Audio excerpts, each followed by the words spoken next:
well, I've known Tashi for 85. 1,000 and 2 nights. 200 million, oh, what's time anyway? Lifetimes, actually. Yeah, lifetimes. But there are certain people who, certainly in my development, were very fundamental in terms of helping me to see through a truly creative artist's eye what these ancient systems were about. In terms of the tarot and what prompted me to work on the tarot and create all these drawings was Edwin Steinbrecher and a book called The Inner Guide Meditation and the use of Jungian active imagination, astrology, and tarot archetype. That allowed me the opportunity to meet Tashi as well, and Tashi then really took me away from the sense that astrology just, you can have 100,000 different interpretations, what's the point, to really understanding that it is an interpretive art form, and that there is a language of such value and such meaning. And when she's decided to do this here, I was deeply delighted, because I really feel that she can help understand that our greatest understanding is when something really does become the art of synthesis rather than segregation. How do we make sense of this larger story? And so I just wanted to say thank you very much for coming. It's a delight and an honor to have you at Olvendar. And Tashi, our dear friend and a remarkable astrologer. Thank you. Thank you. And namaste. I see the light within all of you, and I hope you see it in me. Those of you who are here tonight, I hope you understand Lee's archetypal work and you're able to follow what I'm talking about from an archetypal sense. And probably when I throw out a planet, I may say to Lee, throw us the card for that one. All right? Because I know many of you come to his other lectures, right? Yeah? Great. Okay, so evolutionary astrology is a fairly new branch in Western astrology anyway. I think in the Vedic tradition it's been there, and the Vedic astrologers way back 10,000 years ago probably looked at things because their whole premise towards life is about their spiritual development. My teacher in the 90s, about 25 years after I already had an astrology practice, because I started basically knowing astrology when I was a teenager. The fellow Jeffrey Wolf Green, have any of you heard of him? Some of you have, yeah. He is just a remarkable guy, and he channeled this work from, I think it was Paramahansa Yogananda. Yeah, so he kept having dreams and the information. So long after I had clients on several continents, I went and sat on the floor with beginners and relearned astrology because it was so amazing. And that was about 15, 20 years ago. And now I want to help you understand a little bit about evolution and the New Age, where I think most of us are kind of moving through it as well as we can, all right? Astrologers correlate and observe, and then we make decisions about what we see. We study cycles of planets. We study the archetypes, the kind that Lee works with. And those archetypes have been around a very long time, and I'm sure many of you have heard of Joseph Campbell. I was fortunate enough to meet him too and study with him. These archetypes are alive, and I don't know if any of you have studied much about archetypes, but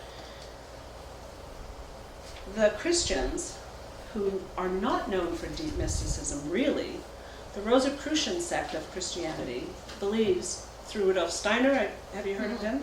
That we go into the invisible worlds every night and we work with archetypes and we co-create with God, all right? That's the premise of evolutionary astrology, that you are all co-creating with God, all of you. And that everything you create is your responsibility. That's the harder look at it, you know? Sometimes we don't create things we like. We don't know why. And everything wonderful is also you. So getting yourself to a state of awareness where you really can rock that you're doing it is the path of evolutionary astrology. It's what an evolutionary astrologer is there for, to just look at your map, the map that many of you had printed out, and determine what's going on. Where are you? So I'm going to talk about the stages of evolutionary development. We believe that this is a psychological model. He didn't get this from the Vedics, okay? There's a consensus I just want to put up the yeah. stages. There's a consensus mode, which is codependence, the herd mentality, where you want to belong.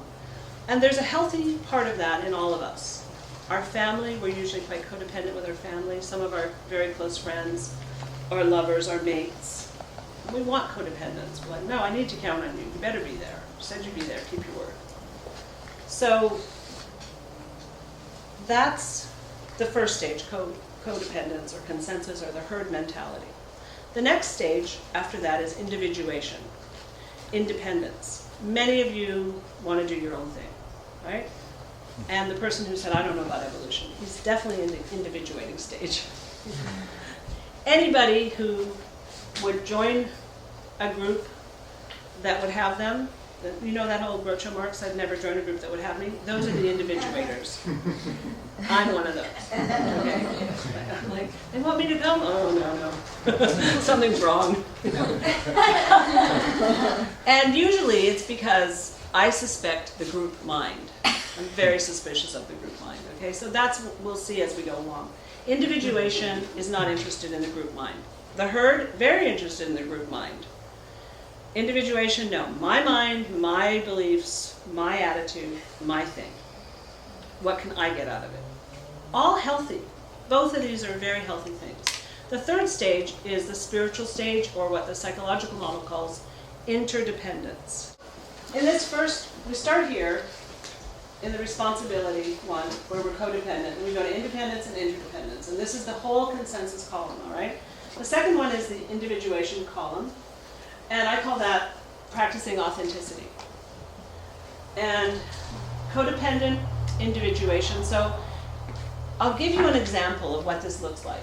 This one, it's Tuesday night, we're watching Dancing with the Stars. And we're eating pizza, and that's what we do on Tuesday nights at our house. So don't phone us, don't come over unless you want to do it with us. That's what we do, okay? You break out of it and you go, I'm going bowling, and people are crazy. You know, you're still with a herd, but you've changed herds. This one, interdependence. Now you're worried about the group. I'm going to go and lead the choir. I'm going to go help at the church. I'm going to the hospital and volunteering. This is interdependence. You have a new tribe that you're working with, but it's about the bigger picture. This one, you can imagine this one. They're codependent, but they're individuating. Where do you find these people? Anybody? Star Trek conventions. Okay. They're at home. Yeah. But they're codependent, so there's somebody else living there. Yes, There's somebody exactly. there. Yes. Okay. Or they are music is here, nerds here, computers are here. This one, this is where Picasso lives. Independent. Okay, he's in the middle of the independent column, individuating, but he's doing his own art. Right? And believe it or not, guess who's in interdependence but in individuating? Anybody have a guess? You don't have to, but our presidents. Yeah, just say, yeah. Bill Gates. He made a computer for everybody, but it was his idea. Facebook, his idea, but it's for everybody. Okay?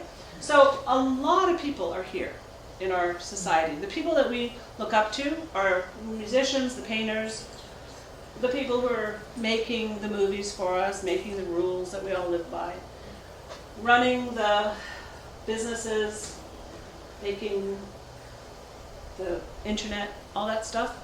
It's all here, okay? And what happens is we kind of move this way, okay? And so we're coming out of this, many of us, out of our corporate world, and we live there. How many people like to go on Facebook? Almost everybody, right? So we're still there. We're using it. We're there. And we're moving into our spirituality column. Our spirituality column is what the talk is mostly going to be about today. For those of you who understand archetypes, this is the Neptune-Saturn archetype, which, if you understand astrology, over here we have Saturn-Neptune. So this is religion, and this is the New Age. And if you know people, you'll see that there's similarities, all right? But this has more of the fundamentalist virus, because this is codependent. So that's one of the problems with the New Age that I'm hoping I can eradicate in everybody. The thing I love the New Age, I'm an astrologer, right? So obviously I'm a part of it.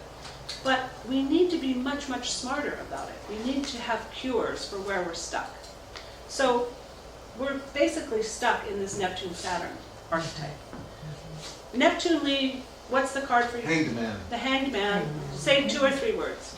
The Hanged Man has to do with the deep imagination, obsession, and the capacity to connect into the transpersonal. If you had to say what the Hanged Man is, it's transpersonal energy. Right, and that's Neptune too. We call Neptune God, source, chaos, God, goddess, all that is. Poseidon was a name for it in the past. So the watery realms, the imagination. Saturn is responsibility. So we're still learning responsibility in this codependent area. And Saturn is? The world archetype. The world. It's so beautiful. Yeah, which is very interesting because that's dated 9/11 in my work on the tarot. So I think that there is this relationship of Saturn. I'll just shut up. No, your archetypes are so deep, and you know, I still look your book up sometimes and go, yeah. So here, when we go into any kind of New Age scenario, we go to a yoga class, we learn the rules, right? And those rules are supposed to help us align ourselves with the divine. And for a long time that works. We go into yoga and we're happy and we're having all this release and our body feels better, and then one day we hit Neptune, we hit chaos. We basically have to unclutch. Whenever Neptune really surfaces, we have to unclutch. Does everybody get what that unclutch means? I think there's a Buddhist word for it, impermanence, if you know that, from that realm. But I like this word, unclutch. You just can't hold on. You can't have an expectation to the outcome when Neptune's around. But in your yoga class, you're kind of there posing, for example, right? Or your meditation class. I mean, I've been here. I've done every New Age fad there is. And you're sitting there. Raw food, did it. All of them. So I'm guilty as charged. And most of them were good for me, and I love them, and they helped me in my journey, and they still do. What happens in this consensus area here, the codependence, you say to me, you like yoga? Great. Can you come with me to my Hatha yoga class? And I go, oh, no, I'm only into Kundalini. I just do Ashtanga yoga. I mean, hell with Hatha yoga. What's wrong with you? This happens all the time, okay? We don't have the sense of the world in the codependence and the sense that we need of Saturn. We have these rigid boundaries that we define ourselves by. And as long as we have those, we can never progress, okay? We stay there and we stay there and we stay there. So whatever you think your identity is, in whatever New Age scenario you're attached to, all I can say is unclutch. Because if you want to move forward, you won't. And if you can't unclutch, then go and serve. Just go and serve. Just pick. So you like Hatha and I like Kundalini, if I have that right, making this up. I would go and try to be a page at the Hatha yoga class to try to get over my attachment to my Kundalini class, if I had to, all right? Or I'm a Zen Buddhist. I'd take myself right out of there and go off to Rosicrucianism, the far extreme, something like that. A week, a day, just go and see how you can unclutch. And that will help you, because this codependent thing, you have to observe it. You have to see, where are you in it? Where are you attached? Where's your identity? Okay, because Saturn is all about our identity. And you need to cure it. You're going to move through spirituality. Now, I actually believe, and so do a lot of evolutionary astrologers, that we go through all of these all the time. Sort of like the Tibetan Book of the Dead, we're in all the stages, the hungry ghosts, the God's realms. We're in all of them. We're cycling through them. I kind of find myself in all of these now that I've been observing it. So I think it's better to be humble and see yourself in all of them and recognize yourself in all of them. Then you can see your humanity and you can see other people. And you can actually really realistically assess, oh, wow, they're talking to me about, this food fad, Well, what do I do about that? Basically, in astrology, if you were working with an astrologer, they would say to you, well, let's look at your first house, sixth house. Let's look at your physical body. You're living in a soul cage. How are you doing? How are you expressing yourself? And how are you adjusting? Because the first house, sixth house is one of these adjustment phases. And everything we do is about phases. Are you doing things that are right for you? So we don't judge other people, but we definitely look for our own limitations and our own boundaries, and we don't go there with our head so much. Which doesn't mean don't discern, it just means try to take your whole being into these things, the world, all of you, and all of everybody else. Because in this stage, in the New Age stage, you're part of the world now. You are interdependent. So this interdependent means that we're sharing energies with each other. We are interdependent. And that's what this realm of experience is all about. How do we do this consciously? How do we do this with awareness? And so evolutionary astrologers believe that, I don't know if belief is the right word, we experience the need to increase awareness. Who doesn't need increased awareness? And so some of the things that we do in this codependent realm is that we get attached to the things that increase our awareness, and then we have to move through the attachment, all right? It's really kind of bizarre, but you have to give up your attachment, and then you can go back to it. I guess chop wood, carry water. You're still going to chop wood and carry water, but you're not going to be so attached to it. If you have to do it, you do it. My belief is that in order to move through interdependence, you need to vertically align yourself. That's one of the cures. Every day you need to say, I have a soul life, and it's guiding me. In evolutionary astrology, we call this Pluto. So the Pluto in your chart is the point of your soul that an astrologer looks at and determines your evolutionary condition based on phases. And we believe that you're born basically in groups. There's group souls. So if you were born between 1937 and 1957, which I bet a lot of people in this room were, you're part of Pluto and Leo. And you're here about creativity.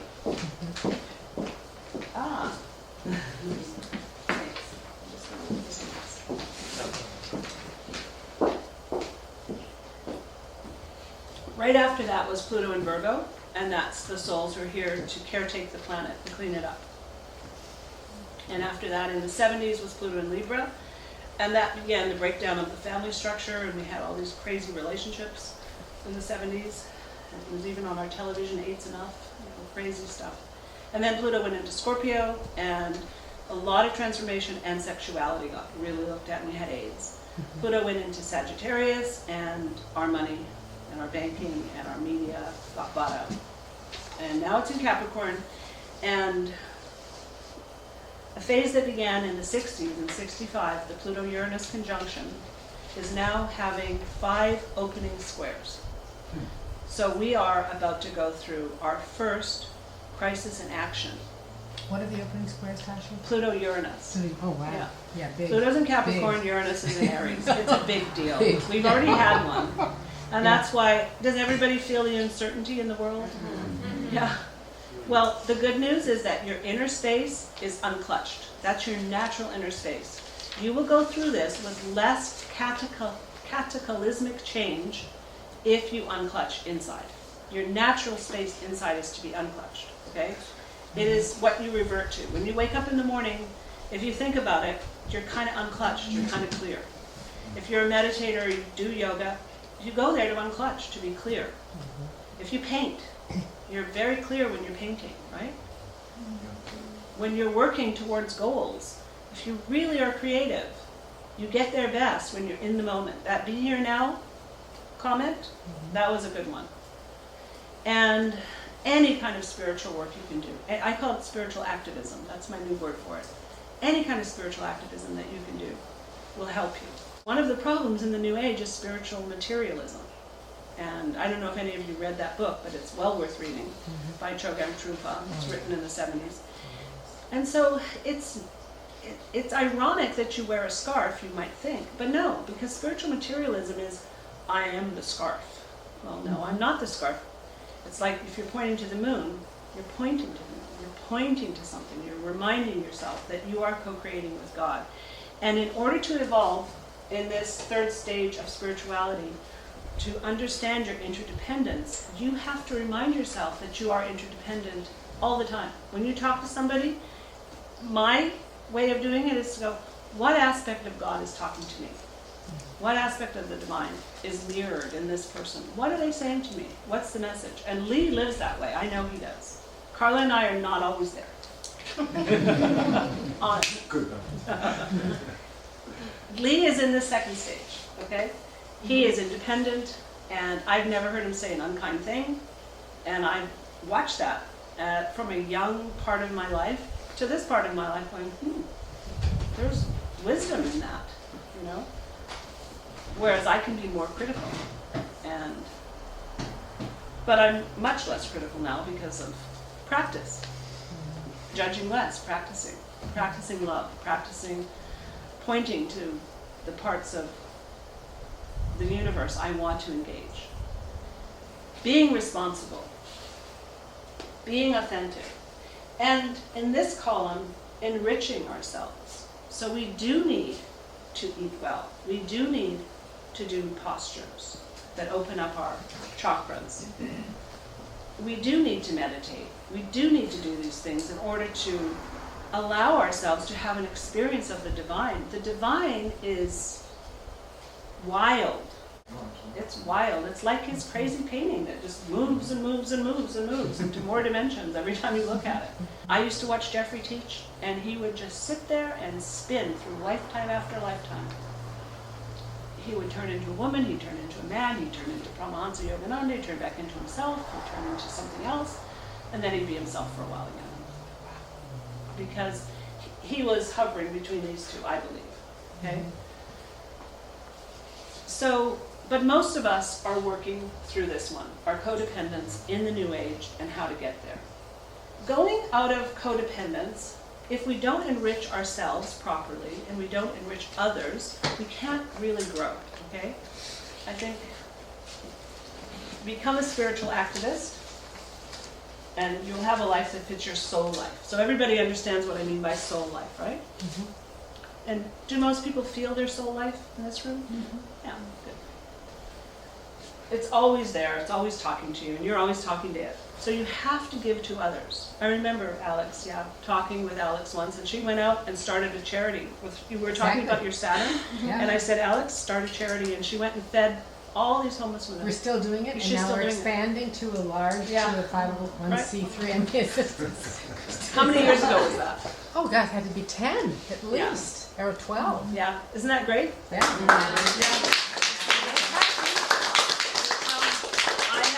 Because of your Saturn. But if I could tell you all the number of times Tashi has exposed things in my chart that I said, oh come on, that can't possibly happen, to actually buying a house one year.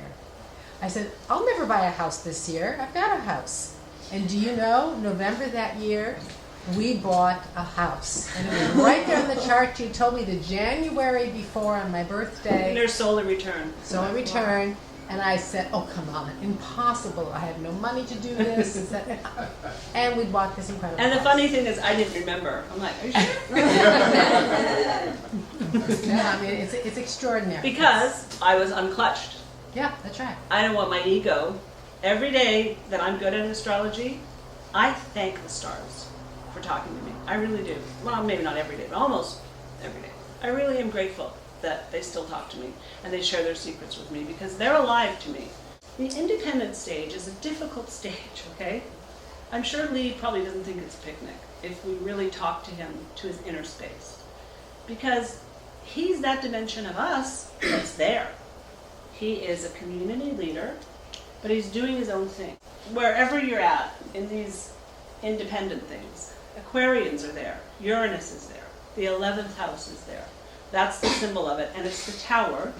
Lee, what can you say about that? The tower is Mars, which has to do with primal energy, non-intellectual energy, the energies that will to form, to impregnate, to bring forth, and if they are resisted, they will rise up negatively because they must be expressed. So the tower must be expressed. Right. In evolutionary astrology, we try to explain to people that if you don't want cataclysmic events in your life and you want more uniformity in your evolution, try to be as conscious as possible. And we have a joke. Pluto, we call it a happy Pluto transit. Because when Pluto comes along, if it hits one of your personal planets, the Sun, Moon, Mars, especially the early, like the ones that are close, we call them the personal planets, you're probably going to have a cataclysmic event or a trauma. Because that's one of the ways that the soul has to learn. Evolution requires a little bit of the rug being pulled out, to some extent, all the time, okay? If you're unclutched, the more you're unclutched, the less likely, if you're paying attention. We are all here to atone for our past lives, and at a certain level, we're working on the collective. We're not just working on ourselves. I don't know, how many of you understand that concept? Okay, good, that's a lot of us. That's amazing. I guess this is Malibu. Hello. Hello, 2013. It's wonderful, because it's really important to recognize that sometimes whatever you're working on isn't yourself, it's the collective. And have the imagination to figure out what's the archetype, what needs help, to pray that when you leave and go to the invisible realms, you'll find the right teachers, you'll find the right guides, and you will atone for whatever your part is in it, and you'll work on it. So sometimes I'm working with people's charts and I see a lot of domination, submission archetypes. One of the things we're working on, and victim martyrdom. These are big evolutionary terms that we have to work on in our charts. Cancer, Capricorn is the domination, submission, which leads to sadomasochism. And people really don't like to talk about that because they want to think they're so self-empowered. But most of us in the New Age have given our power to someone else, okay? A guru, a teacher, an astrologer. I won't take your power. I will make you ask me better questions. I won't give you answers on a good day. On a weaker day, I'll give you answers. You know, you really don't want my answers. It's like, here's the suitcase. Here, let me just put it in your head of all my thoughts. You don't want that. You need to individuate. You need to figure out your own thoughts, okay? Your own experience, your own desires. Why are you on the planet? What is your journey all about? For example, interdependence and Neptune. What do you guys think that looks like? Who do you think does anybody come to mind who's completely all about other people? Gandhi. Dalai Lama, Mother Teresa, Martha. I don't know if he was there. He might have been. Yeah, I mean, I think at times, as you say, at times he was, and at times he's pulled back into the collective and into the politics, and then he lurches for, Right. No one has a straight line. No one does. We're in all of these. Yeah. Sometimes I find myself here, there. I find myself in all of them. And the thing that I've learned by studying this for so many years is you need humility. And you can say to someone else or to yourself, oh, you might be a little stuck here, Because I think many, many people are. So we need to find the way up. Disillusionment is part of the descent into the experience of Neptune, of the hanged man, of the imagination. You actually have to look at your illusions. And they have been given to you by the herd, okay? You accepted all these things. We call them your root patterns or your archetypes. And they vibrate on different frequencies so that you could conform. Who doesn't want to get along with people?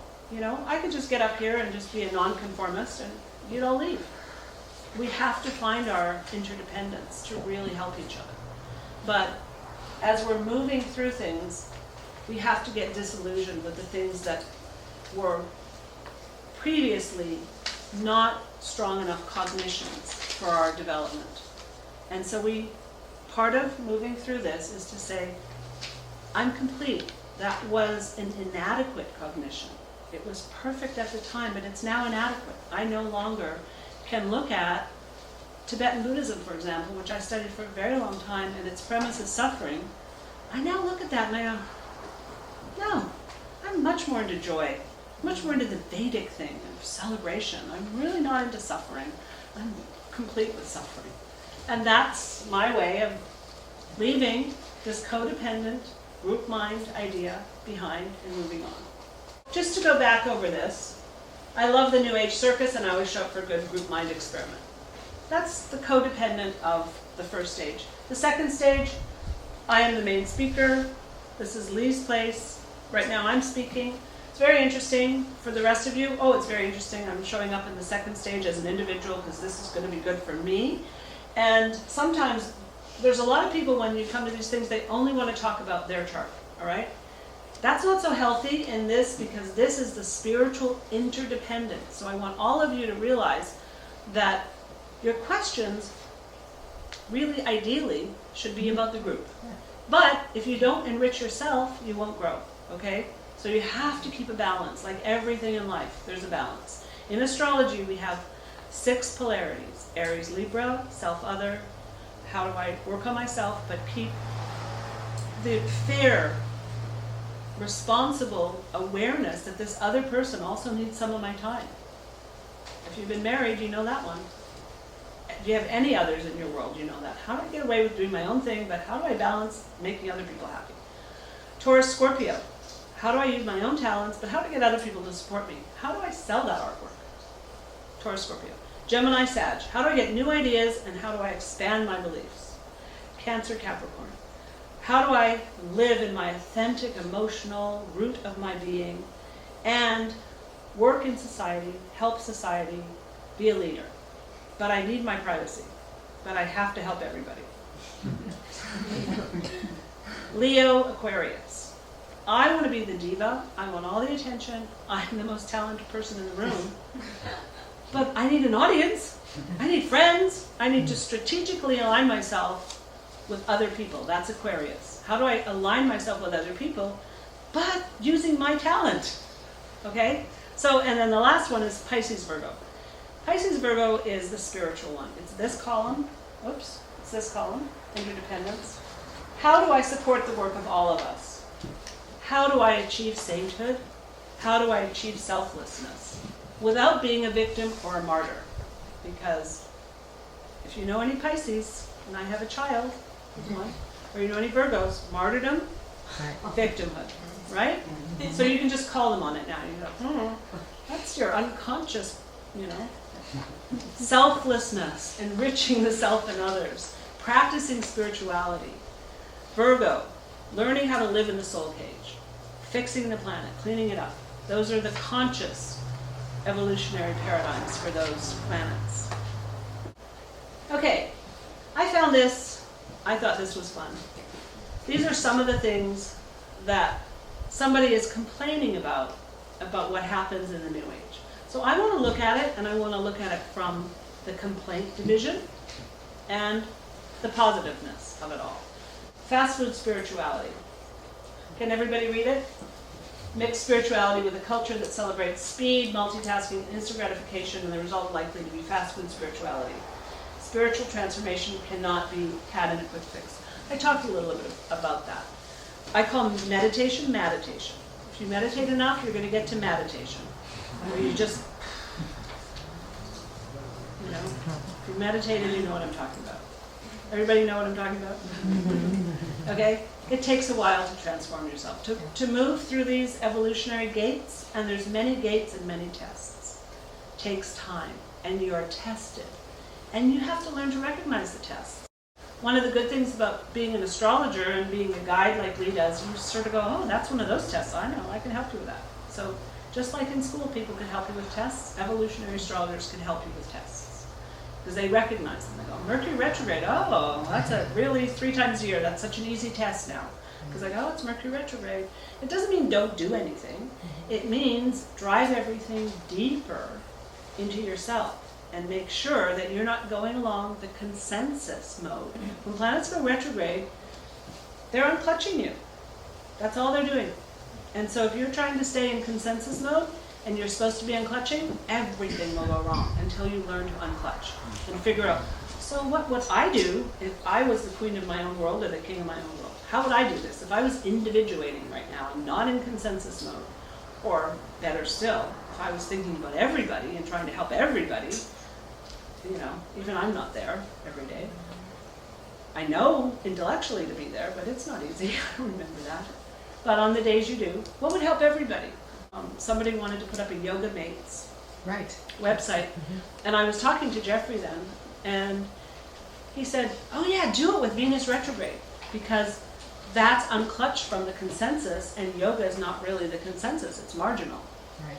So it's successful, I'm sure, Yes. to this date. Yeah. So that's how we use it consciously, we unclutch. The biggest word I can tell you today of how to get through these stages is unclutch, unclutch. Be here now. Group mind is part of self-disempowerment that is very rampant in ashrams, and sadly, I love those kind of places. Whenever I go there, I'm just like, oh my God, the group mind. There's Kool-Aid everywhere.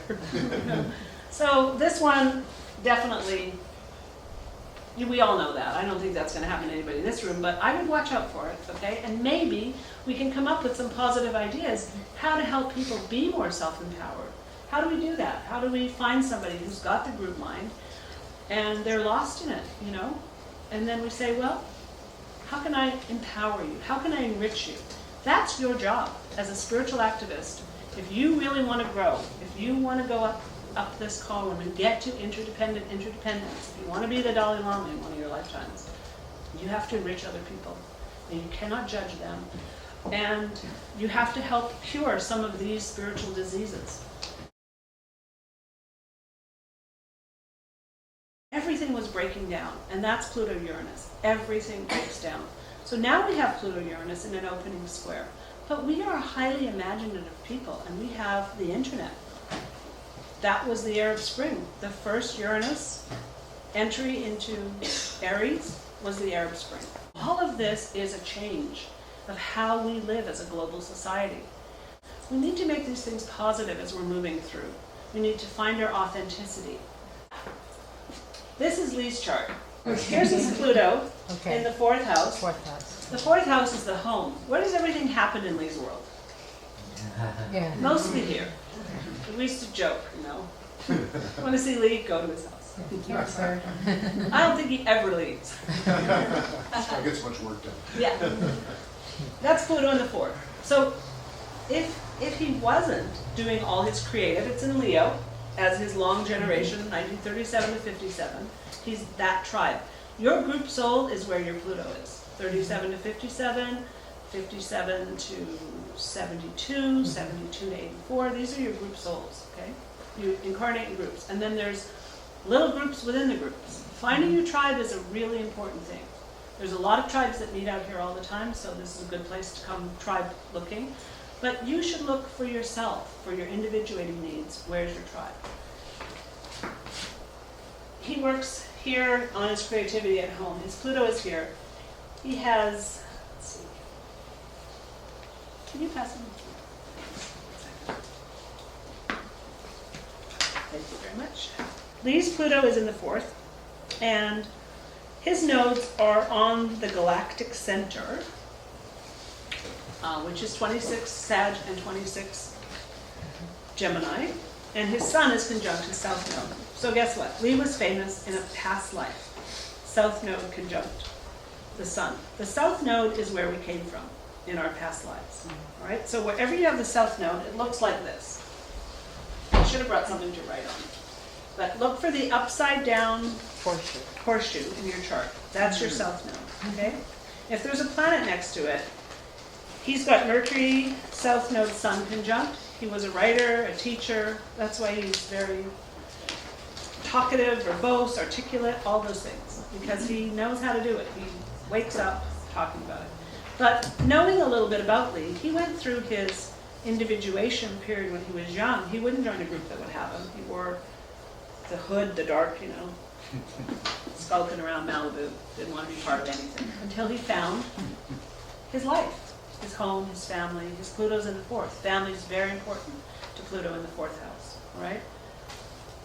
And then that south node, and then the north node is on the galactic center.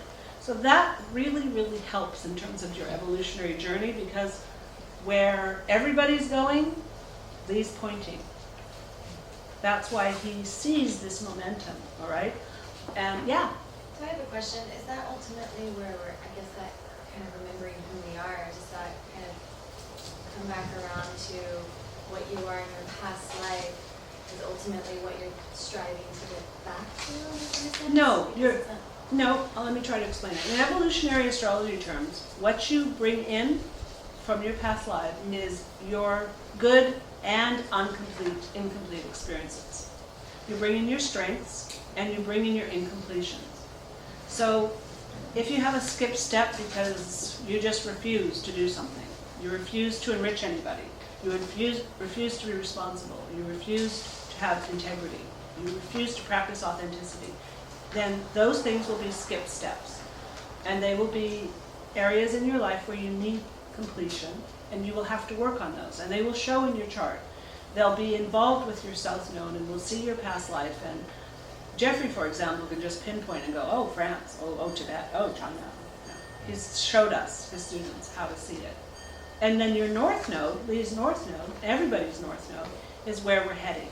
So if you know where your North Node is by sign and house, and if it has any planets squaring it, that's where you're going. And anything that's square the nodes in evolutionary astrology means it's a skipped step. All right? Does that answer? Mm-hmm. So the thing that we want to look at is the phases. Lee has Pluto in the 4th, and he has an opening square of Saturn. Now remember, Saturn was responsibility. So here's Pluto. He's got an opening square. And a square, an opening square, we follow the phases of the moon. So everybody knows the new moon, correct? Mm-hmm. And the full moon, right? Mm-hmm. In between is the opening square. And that's called the opening square. And it's a crisis in action, all right? You have to act. So Lee has to act. He can't sit still. Doesn't bother about sleeping a lot. He's always painting, he's always creating, right? Compulsively, practically, because it's Saturn in Scorpio. I also have Saturn in Scorpio. Thank you, God, for that, right? Because Pluto is involved with the sign of Scorpio. So if your Saturn is in Scorpio, even square, which is a difficult aspect, you'll feel harmonious about being compulsive. It'll be okay, because you need to act at this square. So you'll just act, and you'll be complete with other people projecting anything they want on you, because you'll be like, well, that's not your thing, but it's my thing. And that's what's important in individuation. And remember, he's in the individuating stage, in the spiritual stage. There aren't a lot of people in that stage, by the way, right? Most of us are a little bit behind me, okay? Because we don't have the great capacity to work as hard as he does and to guide others. Saturn responsibly guides others, okay?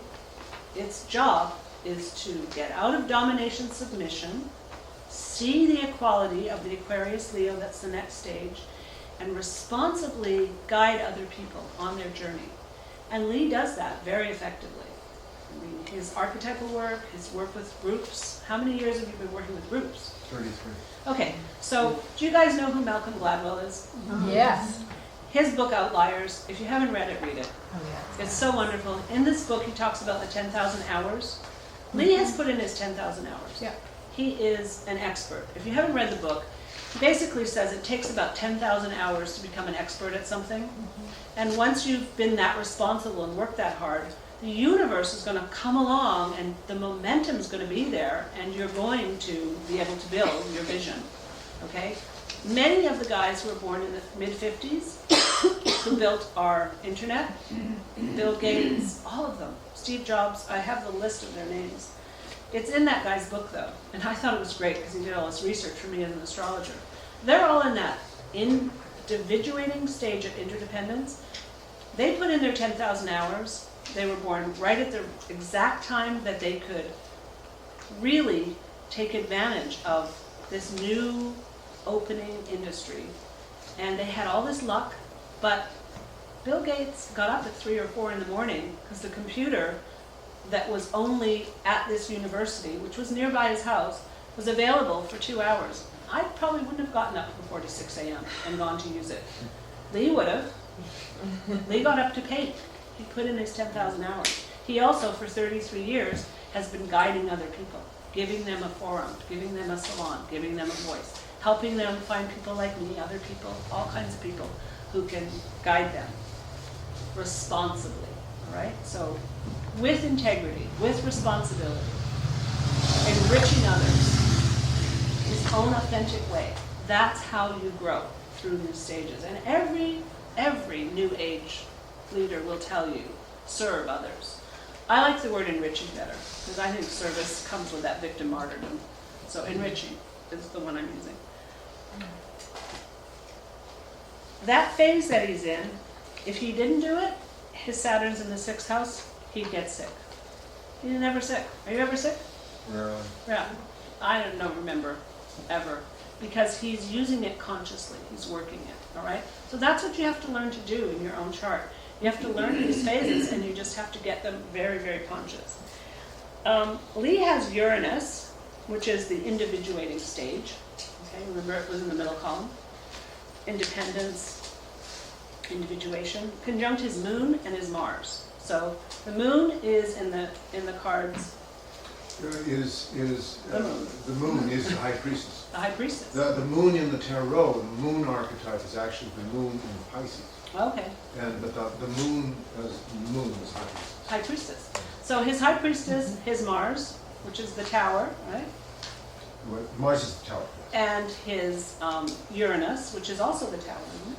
Well, Uranus is Oh no. Yeah, Yeah. Aquarius. Right. It's What is that one called? not, The star. The Fool. No. Oh, Aquarius is the star. The Fool star. is Uranus. Okay, Yeah, so yeah, there's Uranus all is of the these. Fool. Uranus is the Fool, right? Yeah, but it's also the savant. Right. It's the Because unclutched. Yeah, exactly. Totally unclutched. You have to be unclutched. Yeah. So he's got his emotional body, and when I talk about the moon, I tell my clients when they're working with me, this is from Rudolf Steiner, Christian mysticism. Happiness, lunacy, ferocity, and madness. Those are the qualities of the moon. You choose, right? Lunacy, ferocity, madness. We've all experienced it. Or happiness. So basically, choose happiness. Who would choose this? And you are at choice. Once you realize you are interdependent, you're at choice. And you get to choose happiness, no matter what's going on. People say to me, something, weird happened to you, why are you happy? I go, I have a choice. Lunacy, ferocity, and madness. The descent, because the moon will either take you down or take you up, for happiness. And if you practice it, especially when you meditate, you will be tested and you can rise up. And that Sufi symbol, the heart with the wings, that's the moon rising up. And that's your choice. And the moon is, in Vedic astrology, the moon is the most important for your evolution, all right? In Western, it's Pluto, but the moon is very important. You need to know your moon sign, and you need to know all about it archetypally. Lee can help you, I can help you. You can look it up on the internet, you can go to Google University, you have no excuse. So Lee's in the 2nd stage, individuated, okay? Which the next stage is selflessness and sainthood. He won't get there, by the way, until his whole world is populated with people like him in the 2nd stage, individuated. All right? More of them, more and more and more. It's not a magic trick. It takes time. That he has to find the people with the 10,000 hours. He has to give the TED Talks. They have to show up here. They have to want to help everybody. They have to be selfless. They have to care about the greater good. And they have to sit down in the chair and say, I know what a greater fool is, and I want to be one. So, Pluto-Uranus. Pluto is your soul life. Connect deeply to your intuition, to your inner life, to your inner possibilities, to your inner responsibility as a soul for your growth and your transformation. You know what that is. Everybody has an inner life. Everybody knows what they need to do. And if you don't know, get help. It's easy to get help.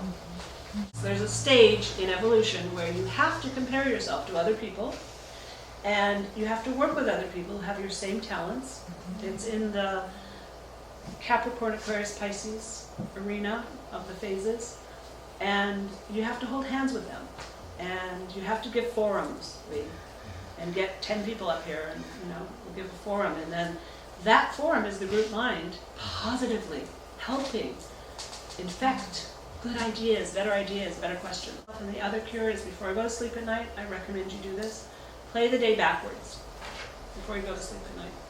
The Vedic tradition teaches that, and Jack Schwartz taught me this when I was a teenager. You just look at everything that went on, and you go, oh, I was attached to that. Oh, my ego was in there. Oh, I really cared about that outcome. And you figure out where you needed to unclutch. And you unclutch and you say, okay, so, you know, maybe I shouldn't have said that to so-and-so, because that was my ego talking. Well, I'll call her tomorrow and I'll fix it. I was going to mention something because you talked about waiting, really with people showing up. And I have to say that that's a very insightful key, I believe, to the Aquarian realization, because what you're getting at, I'm convinced, is the knowledge of ensemble, meaning that it is that we amplify each other, like actors on stage. And if we understand that what Alex is talking about, this archetypal understanding, it's like standing and understanding we each are holding a unique note in a larger instrument that says that as you hold the note, trust that you will amplify not this or that, but between both of you, an energy field that can hold a greater implication. And that's why when you talk about home, about this sense of finding our way, that we are the living theater. We're not the living audience. And we've been taught to think we're the living audience. So we wait for it to happen.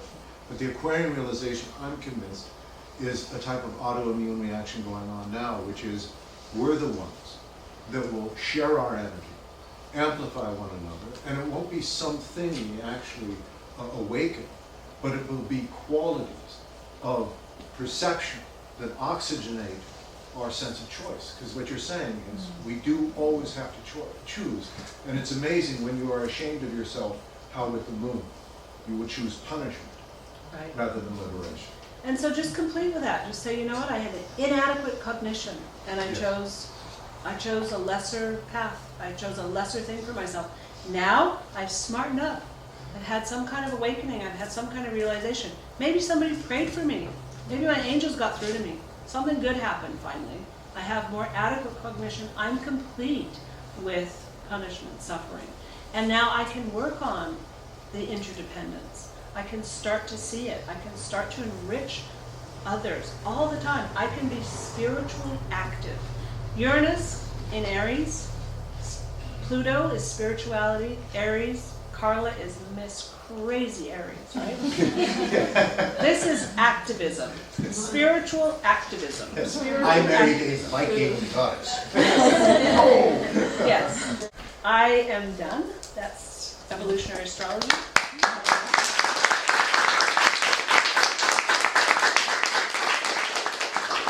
Thank you. And let's take 1 minute, you guys. Just put your hands up, close your eyes. Let's send our awareness and our love all around the planet. Just see the planet. See Gaia. And if there's anybody in your life who needs a little love or a little energy, anybody special, anybody you don't really get along with, send love to that person.